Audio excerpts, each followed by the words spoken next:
السلام علیکم اور خوش آمدید، ویلکم، جی آیا نو۔ اوہ سدھو بھائی، ایک آدمی کو 3 طرح کی خوش آمدید؟ نہیں عابدی بھائی، یہ بات نہیں ہے۔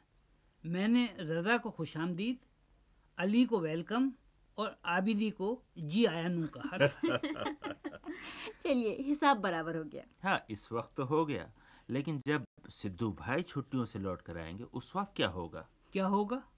دیکھیے بھائی، میرے نام کے تو 3 حصے ہیں، آپ نے 3 زبانوں میں خوش آمدید کہہ دیا آسانی سے، لیکن آپ کا نام تو افلاطون زمانہ، ارسطو دورہ، رستم عالم، افراسیاب جہاں عرف سدھو بھائی شاہین کلب والے۔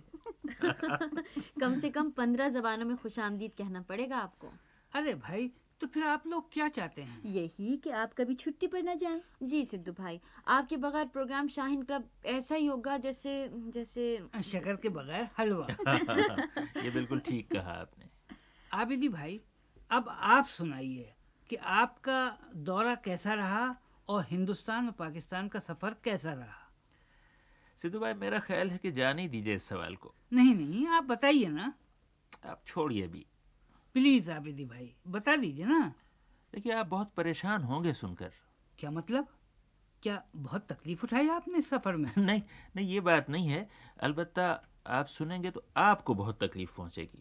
ارے صاحب، نہیں پہنچے گی، آپ سنا تو دیجیے۔ اچھا تو سنیے، میں جہاں بھی گیا، جس کے پاس بھی گیا، جس کے گھر بھی گیا، اس نے بڑے پیار سے، بڑے چاؤ سے، بڑی چاہت و محبت سے آپ کے حصے کا حلوہ مجھے کھلا دیا۔ چلیے کوئی بات نہیں، میں نے کھایا، آپ نے کھایا، ایک ہی بات ہے، سمجھ لیجئے کہ آدھا ثواب آپ کو ملا، آدھا ثواب مجھے۔ ارے صاحب، یہ بات تو اس وقت صحیح ہوتی جب حلوہ کھاتا میں اور ہاضمہ خراب ہوتا آپ کا۔ اچھا تو عادل بھائی یہ بتائیے کہ آپ کہاں کہاں گئے؟ بھائی ہندوستان میں تو میں دلی، لکھنؤ اور علی گڑھ گیا، اور پاکستان میں کراچی، حیدرآباد، روہڑی اور سکھر گیا۔ عابدی بھائی، کچھ سننے والوں سے بھی ملاقاتیں ہوئیں؟ سچ پوچھئے تو میں نے بس یہی ایک کام کیا، اپنے بے شمار سننے والوں سے ملاقاتیں کی، کچھ پرانے دوست ملے، کچھ نئے دوست بنے۔ ارے صاحب، ہمیں بھی تو بتائیے کیسے تھے وہ؟ سب بہت اچھے اور سب بہت پیارے تھے، بہت محبت کرنے والے، ہر ایک بڑے خلوص سے ملا، خوب بہت سی باتیں ہوئیں، کسی نے کھانا کھلایا، کسی نے چائے پلائی اور کسی نے سیر کرائی۔ میں دلی میں تھا تو کتنے ہی اچھے اچھے لوگ دور دور سے ملنے آئے اور ہر ایک کا اصرار تھا کہ ان کے ساتھ چلوں۔ علی گڑھ کے طالب علموں نے تو اتنے پیار سے دعوت دی کہ میں انکار نہ کر سکا، اور یہ میری خوش نصیبی کہ زندگی میں پہلی بار علی گڑھ مسلم یونیورسٹی دیکھی اور وہاں کی جس مہمان نوازی کا چرچا تھا وہ اپنی آنکھوں سے دیکھی۔ نوجوانوں کو پڑھتے ہوئے اور محنت کرتے ہوئے دیکھا، اور ہمارے ایک میزبان نے بہت سا حلوہ کھلایا، اور ہم جتنی دیر حلوہ کھاتے رہے وہ سدھو بھائی کی باتوں کے ٹیپ چلاتے رہے۔ عابدی بھائی، میری حلوے کی باتیں سن کر وہ لوگ کہیں یہ تو نہیں کہتے کہ سدھو بھائی بہت بدنیت ہیں؟ جی نہیں، بلکہ وہ تو حلوہ کھاتے جاتے ہیں اور کہتے جاتے ہیں کہ جو نیت سدھو بھائی کی وہی نیت ہماری۔ عابدی بھائی، کچھ کراچی کا حال سنائیے، وہاں کس کس سے ملاقات ہوئی؟ پروین باجی، سب سے پہلے تو وہاں ذرا سوچئے کس سے ملاقات ہوئی۔ میں سمجھ گیا۔ کیا سمجھ گئے؟ ارے صاحب، وہاں آپ کی ملاقات دشمن واقعہ سلطانہ باجی سے ہوئی ہوگی۔ جی ہاں۔ ارے ہاں عابدی بھائی، سلطانہ باجی کیسی ہیں اور ان کی امی کی طبیعت اب کیسی ہے؟ ان کی امی پہ تو غشی طاری تھی، مگر جب سے سلطانہ باجی ان کے پاس گئی ہیں انہیں ہوش آ گیا ہے، کھانے پینے لگی ہیں اور 2-4 لفظ بولنے لگی ہیں۔ چلیے خدا کا شکر ہے۔ ہم نے کراچی میں شاہین کلب کے مقابلہ نمبر 11 میں انعام پانے والی خواتین کو چائے پر بلایا، اور بھی اچھے اچھے لوگ آئے، ان میں سلطانہ باجی بھی شامل تھیں۔ خوب باتیں ہوئیں اور بہت لطف آیا۔ ہاں، لوگوں نے آپ سے کوئی فرمائش نہیں کی؟ کس قسم کی فرمائش؟ یہی کہ سلطانہ باجی کی آنکھوں پر پٹی باندھ کر اور انہیں میز کے اوپر بٹھا کر میز کو ہوا میں اڑا کے دکھانا۔ نہیں، یہ تو نہیں، البتہ یہ فرمائش ضرور کی کہ جس طرح اس مرتبہ آپ سلطانہ باجی کو ساتھ لائے ہیں، اگلی بار سدھو بھائی کو لائیے گا تاکہ وہ ابا حضور کا ہوائی جہاز اڑا کے دکھائیں۔ کون سا ہوائی جہاز؟ کیا بھول گیا؟ سدھو بھائی، شکر ہے آپ نے کہا کون سا ہوائی جہاز، یہ نہیں کہا کہ کون سے ابا حضور۔ ارے صاحب، میری یادداشت اتنی خراب نہیں ہے، اس کے علاوہ اگر میں ابا حضور کو بھولنا بھی چاہوں تو نہیں بھول سکتا۔ وہ کیسے؟ वो ऐसे कि जब कभी मैं अब्बा हुजूर को भूलने लगता हूँ तो वो ख्वाब में आ जाते हैं। ख्वाब में आकर क्या कहते हैं वो? कहते हैं, सिद्धू 2 बातें याद रखो। पहली बात ये कि सुबह उठकर 7 बादाम खाया करो ताकि तुम्हारी याददाश्त तेज रहे। और दूसरी बात ये, वो हाँ, दूसरी बात क्या? माफ कीजिएगा, वो मुझे याद नहीं। अये हाय सिद्धू भाई, बड़े ही अफसोस की बात है। आबिदी भाई, बादाम खाने से क्या होता है? याददाश्त तेज हो जाती है। और बादाम का हलवा खाने से क्या होता है? याददाश्त का हलवा तेज हो जाता है। अच्छा सिद्धू भाई, अब्बा हुजूर का कोई ताज़ा ख्वाब सुनाइए। भाई परवीन बाजी, जाने भी दीजिए। नहीं, हम हरगिज नहीं जाने देंगे। अरे भाई शाहिदा बाजी, अब छोड़िए भी। नहीं, हम हरगिज नहीं छोड़ेंगे। आहा, यही बात उन्होंने भी कही थी। किसने? अब्बा हुजूर ने। उसका भी कोई बहुत दिलचस्प वाकया होगा। जी हाँ, मैंने एक दिन ख्वाब में देखा कि अब्बा हुजूर जज हैं और अदालत में बैठे हैं। और आप खुद कहाँ बैठे हैं? हाँ, मुजरिमों के कटहरे में। अच्छा, और क्या देखा आपने? अब्बा हुजूर जज की कुर्सी पर बैठे थे, आंखों पर चश्मा लगा हुआ था, मगर वो चश्मे से ऊपर झांक कर देख रहे थे। सर पर सफेद सफेद नकली बालों की टोपी थी और हाथ में कलम था। वो बोले, मुल्जिम को पेश किया जाए। उनका हुक्म सुनकर सिपाही मुझे मुल्जिम के कटहरे की तरफ ले चले। मेरे चलने से बेड़ियां बजने लगीं। अब्बा हुजूर बोले, क्या ये मुल्जिम घुंघरू बांध कर आया है? मैंने कहा, नहीं माई लॉर्ड, ये बेड़ियां हैं। वो बोले, एक टांग ऊंची करके दिखाओ। मैंने कहा, माई लॉर्ड, वो दोनों टांगों में पड़ी हुई है। वो बोले, तो फिर तो दोनों टांगें ऊंची करके दिखाओ। मैं झुका और सर के बल उल्टा खड़ा हो गया। अब्बा हुजूर बेड़ियों को गौर से देखते हुए बोले, तुम्हारा क्या नाम है? मैंने कहा, धूसिद। वो बोले, तुम उल्टा नाम क्यों ले रहे हो? मैंने कहा, हाँ, क्योंकि आपने पिछले 5 मिनट से मुझे उल्टा खड़ा कर रखा है। वो बोले, सीधे हो जाओ। मैंने कहा, हो गया। वो बोले, घूम जाओ। मैंने कहा, घूम गया। वो बोले, गौर से देखो। मैंने कहा, गौर से देख लिया। वो बोले, जो पूछेंगे बताओगे? मैंने कहा, क्या पूछेंगे आप? कहने लगे, तुमसे 10 सवाल पूछेंगे, तुम कोई से 6 सवालों का जवाब दे सकते हो। हाँ, सफाई के 5 नंबर होंगे। मैंने झट कहा, लाइए वो 5 नंबर तो दे ही दीजिए, क्योंकि मैं हाथ की सफाई दिखाने पर ही गिरफ्तार किया गया हूँ। अब्बा हुजूर ने कहा, क्या तुम जेब काटते हो? मैंने कहा, जी हाँ, मैंने जिंदगी में सिर्फ एक बार जेब काटी थी कि गिरफ्तार हुआ और अदालत में पेश हुआ। अब्बा हुजूर ने पूछा, किसकी जेब काटी थी तुमने? मैंने कहा, माय लॉर्ड, मैंने खुद अपनी जेब काटी थी। हुआ ये कि मैंने अपनी कमीज़ की जेब में कुछ नोट रखे और जेब का बटन लगा लिया। फिर जब मैं बाज़ार में पहुंचा और सौदा ख़रीदने के बाद दुकानदार को रकम देने के लिए जेब खोलने लगा तो कमबख्त बटन ने खुलने से इनकार कर दिया। मैंने हाथ की उंगलियों और अंगूठे से बटन खोलने के सारे जतन किए, मगर बटन टस से मस नहीं हुआ। आखिर मैंने बटन तोड़ने के लिए जोर लगाया। मैं पूरी कुव्वत से बटन को खींच रहा था। मेरा चेहरा सुर्ख हुए जा रहा था, माथे पर पसीना आ रहा था। ये मंजर देखकर लोग जमा होने लगे। तमाम राहगीर ठहर गए और बटन नोचने का मंजर देखने लगे। तमाम दुकानदार भी आ गए और मेरी हिम्मत बढ़ाने लगे। वो कहते थे, जोर लगा के। मैं कहता था, हैया, और साथ ही जेब का बटन नोचता था। मगर जेब न खुलनी थी न खुली। लोगों ने कहा कि एक मजबूत डोरी लेकर उसका एक सिरा बटन में बांधो और दूसरे सिरे पर वजनी पत्थर बांधो और दुकान की छत पर चढ़कर उस पत्थर को नीचे फेंक दो। उसके झटके से बटन टूट जाएगा। गलत ये कि मैंने यही किया। मजबूत डोरी का एक सिरा बटन में बांधा और दूसरे सिरे पर वजनी पत्थर बांधकर सब्जी वाले की दुकान की छत पर चढ़ा और खुदा का नाम लेकर पत्थर नीचे फेंक दिया। फिर क्या हुआ? होना क्या था परवीन बाजी, मैं खुद ही धड़ाम से नीचे आ गया। चोट तो नहीं आई सिद्धू भाई? हाँ जी नहीं, मैं जिस टोकरे में गिरा उसमें पालक का साग भरा हुआ था। अच्छा साहब, फिर क्या हुआ? अब लोग तरह तरह की तजवीज़ें पेश करने लगे। किसी ने कहा जेब के बटन में रस्सी बांधो और उस रस्सी का दूसरा सिरा हाथी की टांग में बांधो।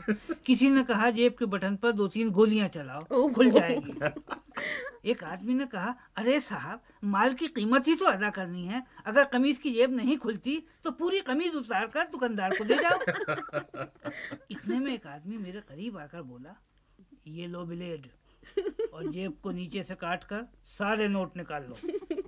मैंने उस आदमी का शुक्रिया अदा किया और अभी अपनी जेब काटकर नोट निकाल ही रहा था कि मजमे में खड़े हुए पुलिस के एक सिपाही ने लपक कर मेरे हाथ में हथकड़ियां डाल दी आए हाय। और बोला कि मैं तुम्हें जेब काटने के इल्जाम में गिरफ्तार करता हूँ। अरे अच्छा साहब, तो फिर आपका ये बयान सुनकर जज ने यानी अब्बा हुजूर ने क्या फैसला सुनाया? उन्होंने कहा, जेब काटना तो बहुत बड़ा जुर्म है और हम तुम्हें माफ नहीं कर सकते।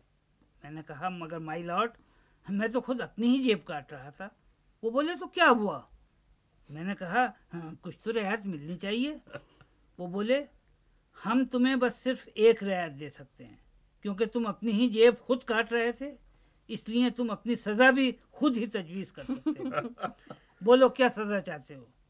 बताओ, तुम्हारे साथ क्या सलूक किया जाए? मैंने कहा, वही सलूक जो एक बाप अपने बेटे के साथ करता है। अच्छा, फिर क्या हुआ? वो बोले, अच्छा, तो जाओ और घर का सौदा सलूफ खरीद लो।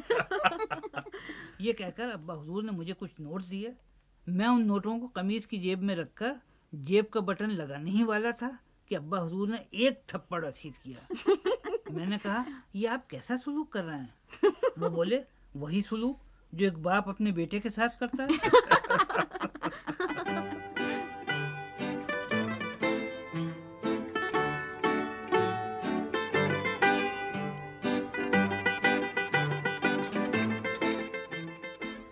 अच्छा भाई, अब चंद ज़रूरी बातें। सिलाई की मशीन जो हम सब के घरों में मौजूद है और देखते देखते हर किस्म का लिबास सी डालती है, आओ आज तुम्हें बताएं कि सिलाई की ये मशीन किसने और कैसे ईजाद की थी और उस बेचारे को कैसी कैसी मुश्किलें उठानी पड़ी थीं।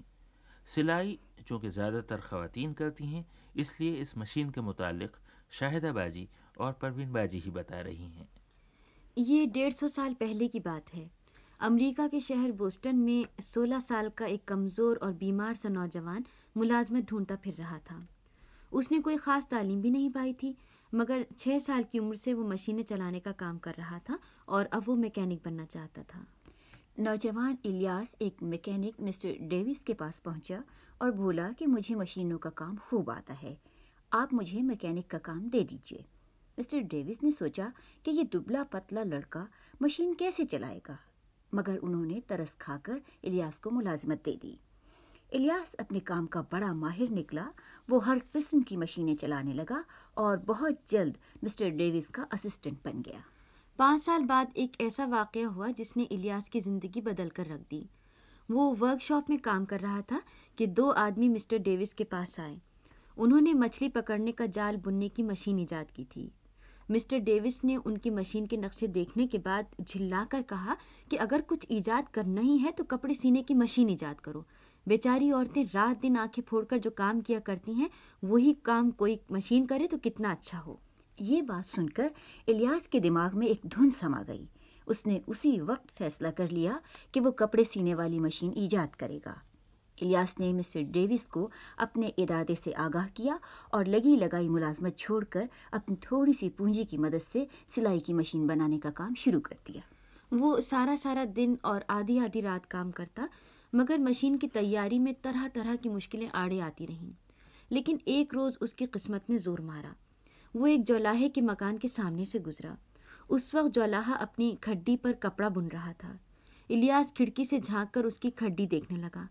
उसमें जौलाहे की नाल आगे पीछे चलती थी, जिससे फंदे पड़ते जाते थे। इलियास को एहसास हुआ कि ऐसी ही नाल उसकी मशीन का मसला हल कर सकती है। वो लपका हुआ अपने घर पहुंचा और लकड़ी की ये मशीन नए सिरे से बनानी शुरू की। 1844 में सिलाई की यह मशीन करीब करीब तैयार हो गई, मगर उस वक्त एक नई मुसीबत आन पड़ी। इलियास की सारी पूंजी ख़त्म हो गई और वो एक वक्त की रोटी से भी महरूम हो गया। खुशकिस्मती से उसका स्कूल के ज़माने का एक दोस्त उसकी मदद को आ पहुंचा। اس نے الیاس سے کہا کہ تم میرے مکان میں میرے مہمان بن کر رہو، میں تمہارا حصے دار بنا جاتا ہوں، بعد میں اپنے منافع کا ایک حصہ مجھے بھی دے دینا۔ اس برس الیاس نے اپنی مشین تیار کر لی جو 1 منٹ میں 300 ٹانکے بھرتی تھی۔ اب الیاس نے چاہا کہ بوسٹن شہر کے درزی اس کی مشین خریدیں اور اس طرح اس کی آمدنی شروع ہو، مگر درزیوں نے اس کی بات سنی انسنی کر دی اور کہہ دیا کہ یہ بکھیڑا دکھا کر ہمارا وقت ضائع نہ کرو، ہماری عورتیں جتنی تیزی سے کپڑا سیتی ہیں کوئی مشین اتنا تیز کام نہیں کر سکتی۔ اب الیاس کے سامنے ایک ہی راستہ تھا، اس نے کپڑا سینے والی عورتوں کو مقابلے کی دعوت دی۔ آخر ایک روز مقابلہ ہوا، ایک جانب 5 عورتیں بیٹھیں جو بڑی مہارت اور تیزی سے کپڑا سیتی تھیں، دوسری طرف تنہا الیاس اپنی مشین لے کر بیٹھا، درمیان میں کچھ غیر جانبدار جج بیٹھے اور اشارہ ملتے ہی لباس سینے کا کام شروع ہو گیا۔ الیاس نے اپنی مشین کی مدد سے پورا لباس صرف 7 منٹ میں سی ڈالا۔ عورتوں نے وہی لباس آدھے گھنٹے بعد پورا کیا۔ جج اس کا لباس دیکھ کر حیران رہ گئے، کیونکہ ہاتھ کی سلائی کے مقابلے میں مشین کی سلائی نہ صرف تیز بلکہ بہت صاف ستھری بھی تھی۔ اس کامیابی کے باوجود الیاس کا دوست اس کا ساتھ چھوڑ گیا۔ وہ اس مشین پر 1000 پاؤنڈ خرچ کر چکا تھا، اور جب اس نے سنا کہ ہر مشین پر 100 پاؤنڈ کی لاگت آئے گی تو اس نے صاف کہہ دیا کہ اب وہ 1 پائی بھی خرچ نہیں کر سکتا۔ اس دوران الیاس کی شادی ہو گئی تھی اور اس کے ہاں ایک بچہ بھی پیدا ہو چکا تھا۔ دوست ساتھ چھوڑ گیا تو الیاس ایک بار پھر روزی سے محروم ہو گیا۔ آخر اسے انجن ڈرائیور کی نوکری قبول کرنا پڑی۔ اس نے اپنی ایجاد فروخت کرنے کی بہت کوشش کی مگر ناکامی ہوئی۔ آخر الیاس امریکہ سے چل کر انگلستان پہنچا، مگر یہاں بھی درزیوں نے اس کی مشین خریدنے سے انکار کر دیا۔ آخر اس نے ایک سمندری جہاز میں باورچی کی نوکری کی اور واپس امریکہ پہنچا۔ وہاں پہنچ کر اس نے دیکھا کہ بعض دوسرے مکینک اس کی مشین بنانے کی کوشش کر رہے ہیں۔ اب تو الیاس ہمت ہار گیا، اس کی بیوی بھی مر گئی اور کوئی مددگار باقی نہ بچا۔ آخر ایک روز اس کی سلائی کے مقابلے میں موجود ایک جج نے اسے مدد کی پیشکش کی۔ مشین بنانے والے دوسرے کاریگروں کے خلاف مقدمہ کیا گیا اور عدالت نے فیصلہ سنایا کہ سلائی کی مشین کا اصل موجد الیاس ہے۔ اس فیصلے سے اس کی ہمت بڑھی اور اس نے مشین بنانے کے لیے اپنی فیکٹری قائم کر لی۔ ان دنوں امریکہ میں بہت سی عورتیں بے روزگار تھیں، ان کے ہاتھ میں کوئی ہنر نہیں تھا اور کپڑا سینا تو درکنار، وہ ایک ٹانکا بھی نہیں بھر سکتی تھیں۔ لیکن اس نئی مشین کے آنے سے وہ راتوں رات سلائی کرنے لگیں اور سینکڑوں ہزاروں عورتوں کو روزگار مل گیا۔ الیاس کا انتقال سن 1861 میں ہوا۔ اس وقت وہ بہت مالدار ہو چکا تھا اور امریکہ میں اس کی بہت عزت ہونے لگی تھی۔ سلائی کی مشین بنانے کا قانونی حق تنہا اسی کو حاصل تھا۔ مرنے سے پہلے اس نے اعلان کیا کہ وہ اپنے اس حق سے دستبردار ہوتا ہے، اب دنیا میں جو چاہے سلائی کی یہ مشین بنائے، اس سے کوئی رقم نہیں لی جائے گی۔ الیاس کی یہ آخری خواہش بھی پوری ہوئی اور آج ساری دنیا اس کی ایجاد سے فائدہ اٹھا رہی ہے۔ اچھا بھائی، اسی کے ساتھ اب ہمیں اگلے ہفتے تک اجازت دو۔